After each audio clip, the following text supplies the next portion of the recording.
नन्ही चिड़ैया।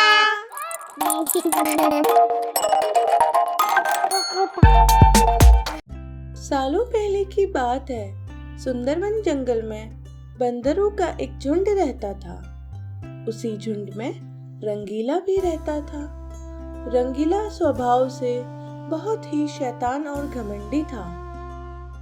वो झुंड के दूसरे बंदरों को तंग करता, उनका खाना छीनकर खा जाता था और सभी के साथ मनमाने ढंग से व्यवहार करता। उसकी इन्हीं आदतों से झुंड के सभी बंदर उससे बहुत परेशान थे। एक दिन सभी बंदरों ने मिलकर फैसला किया कि जब रंगीला सो रहा होगा तो हम उसको यहीं अकेला छोड़कर बिना बताए जंगल से कहीं दूर चले जाएंगे। एक दिन जैसे ही रंगीला सो गया, तभी सभी बंदर चुपचाप वहां से चले गए।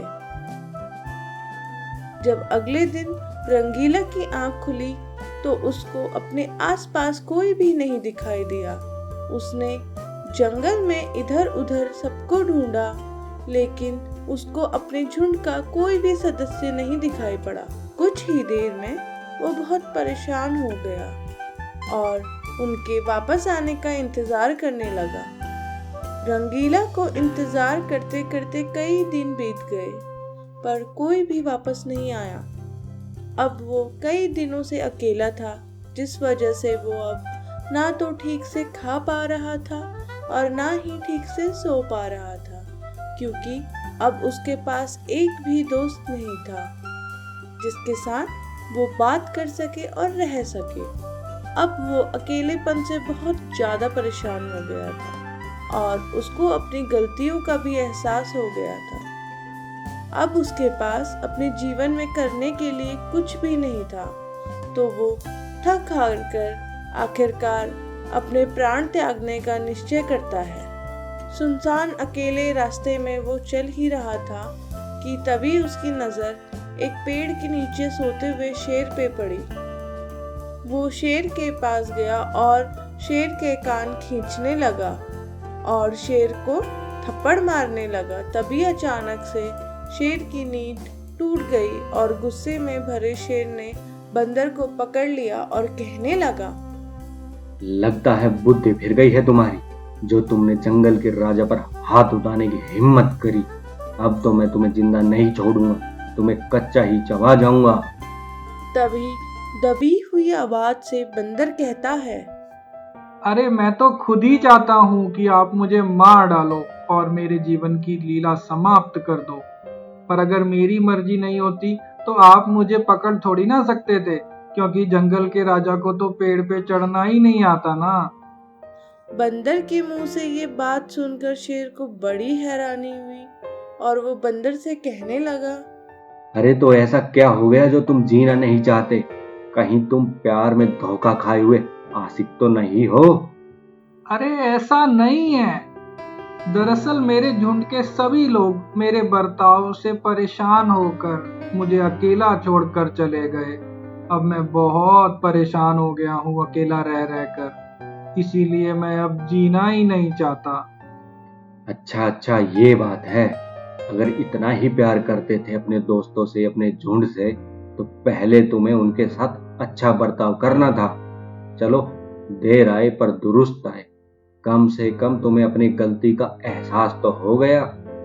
मैं तुम्हें नहीं मारूंगा, लेकिन एक शर्त पर, अगर तुम मेरे दोस्त बन जाओगे तो। क्योंकि मेरा भी कोई दोस्त नहीं है इस जंगल में। सभी मुझसे डरते हैं और मुझसे दूर भाग जाते हैं। मैं भी इस जंगल में अकेला हूँ।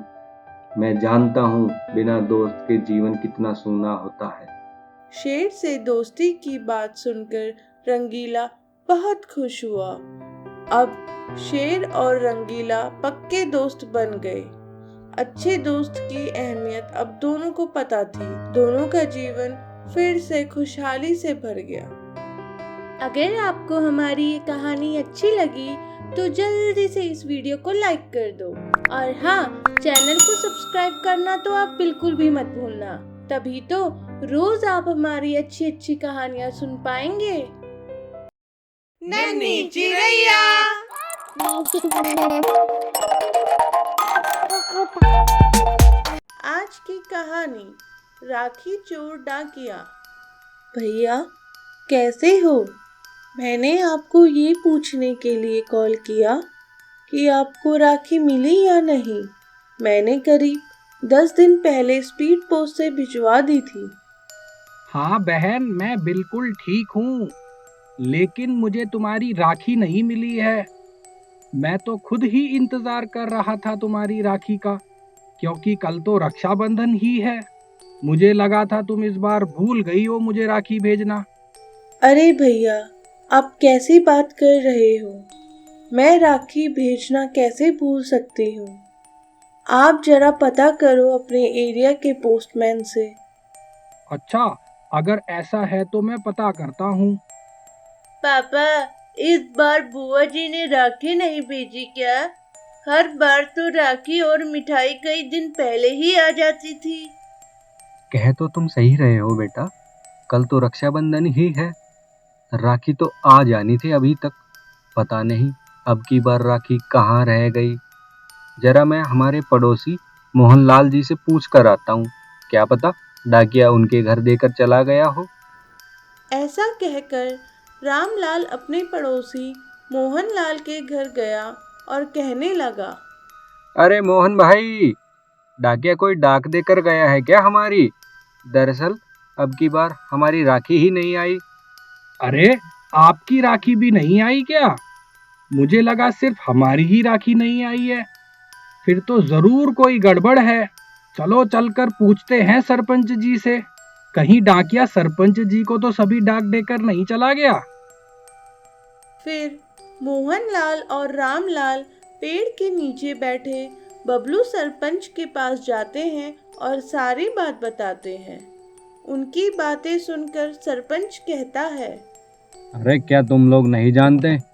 हमारे गांव के पुराने डाकिये का तो यहाँ से तबादला हो गया है और उसकी जगह कोई नया डाकिया आया है। मैं तो खुद परेशान हूँ, इस बार मेरी पेंशन ही नहीं आई। चलो जरा डाक घर चल कर ही देखते हैं आखिर माजरा क्या है। फिर सरपंच और गांव के कुछ लोग मिलकर डाकघर की तरफ चल दिए और जैसे ही वो डाकघर में पहुंचे तो वहां का नजारा देखकर वे सभी सन्न रह गए। मोटा पेट वाला डाकिया, जिसका नाम पपलू था, बैठा हुआ मिठाई खा रहा था और बहुत सारी राखी उसने वहीं रखी हुई थी। उसके घर का नज़ारा देखकर लोगों को समझते हुए देर नहीं लगी कि आखिर माजरा है क्या। फिर सरपंच कहने लगा, ओह, तो ये है असली चोर। यहाँ कोई अपनी राखी का, कोई अपनी पेंशन का, कोई अपने सरकारी डॉक्यूमेंट्स का इंतजार कर रहा है, और तुम सबकी डाक पहुँचाने की बजाय राखियों के साथ आई मिठाइयों को चुरा कर खा रहे हो। सरकार तुम्हें वेतन देती है लोगों की डाक पहुँचाने का, लेकिन तुम तो सबकी डाक अपने पास लिए ही बैठे हो। तुमसे बड़ा पापी कौन होगा? क्या तुम्हें जरा भी अंदाजा है तुमने अपने स्वार्थ के चक्कर में कितने लोगों का नुकसान कर दिया? तुम्हारे किए की सजा तुम्हें जरूर मिलेगी। गांव वालों, आज इस पपलू को सबक सिखाकर ही दम लेंगे हम। ये तो नाम से ही पपलू होने के साथ साथ काम से भी पपलू है। फिर गुस्से से भरे गांव वालों ने न आओ देखा न ताओ और पपलू डाकिये की जमकर धुनाई कर दी।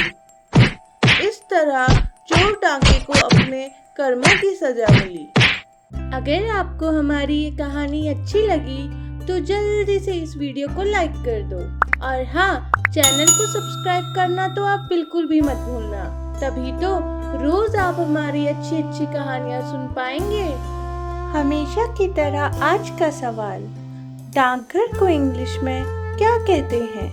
पहले 5 सही जवाब देने वालों के घर नन्ही चिड़ैया भिजवाएगी एक छोटा सा गिफ्ट। अगर आप भी चाहते हैं नन्ही चिड़ैया से गिफ्ट लेना तो जल्दी से चैनल को सब्सक्राइब करके आज के क्वेश्चन का करेक्ट आंसर नीचे कमेंट सेक्शन में टाइप कर दो।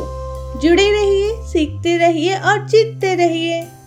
नन्ही चिड़ैया।